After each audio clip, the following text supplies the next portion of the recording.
안녕하세요. 류마지기 유창길 원장입니다. 오늘은 루푸스 여성의 임신에 대해서 말씀드리는 두 번째 시간이 되겠습니다. 지난 시간에 첫 번째 시간에서 말씀을 좀 드렸는데요. 잠깐 요약 정리해 드리겠습니다. 보통의 루푸스 여성분들은 임신과 출산에 문제가 없는 경우가 대부분입니다. 알려져 있기로는 약 70%에서 이상이 없는 것으로 나타나 있지만은 루푸스 증상과 활성도가 잘 관리되고 약물 조절만 잘 된다면은 루푸스 여성분들은 임신한 데 있어서 큰 문제가 없습니다. 루푸스 여성들이 안전하게 임신하기 위한 전제 조건을 말씀드렸었죠. 루푸스 활성도가 낮아야 합니다. 루푸스 활성도가 높은 상태에서 임신하게 되면은 임신 중에 몸의 상태가 불안정해질 수 있고 아이도 안 좋을 수 있고요. 임신 전 복용하는 루푸스 약물 중에서 그 가지수를 최소한으로 줄여야 되는 것입니다. 임신 전에요. 그래서 약물 가지수를 줄인 상태에서 태아에 영향을 줄 수 있는 루푸스 약물을 최대한 줄인 상태에서 임신을 해야지 루푸스 여성의 임신 상태가 안정적으로 유지될 수 있다는 내용으로 지난 시간 말씀을 드렸습니다. 오늘 말씀드릴 루푸스 여성의 임신 두 번째 시간은요, 좀 더 구체적으로 어떤 상황에 루푸스일 때 임신을 조심해서 해야 되는지, 임신의 준비에 있어서 좀 더 각별하게 신경을 써야 되는지 말씀드리겠습니다. 일단 루푸스가 있으면서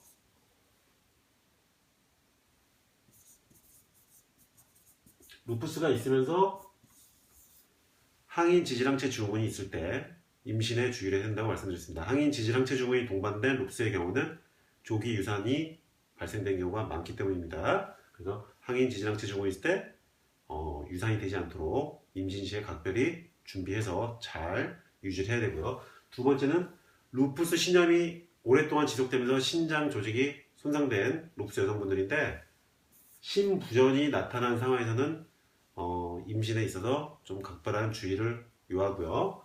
세 번째로 루푸스 활성도가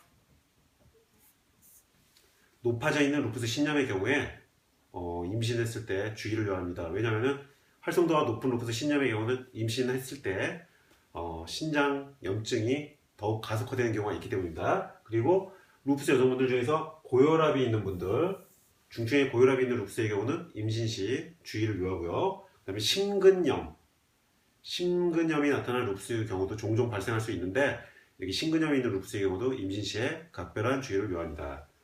이 상황에 해당되는 루푸스 증상을 가지고 계신 루푸스 여성분들은 임신 준비에 있어서 좀 더 치밀하게, 좀 더 조심스럽게 준비를 해야 되겠습니다.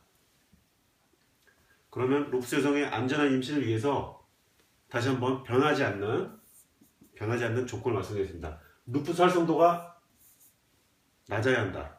루푸스 활성도가 낮아진 상태에서 임신을 해야 된다. 그리고 임신 전 복용하는 약물수가 최소한으로 줄여올 수 있는 상태에서 임신을 해야 되고, 그 이유는 임신 후에 루푸스 활성도가 더욱 올라가 버리는 경우가 있기 때문이다. 루푸스 증상이 악화되는 경우가 있다는 거예요. 임신 후에 루푸스 활성도가 높은 상태에서 임신을 해버리면 루푸스가 임신 중에 악화된다.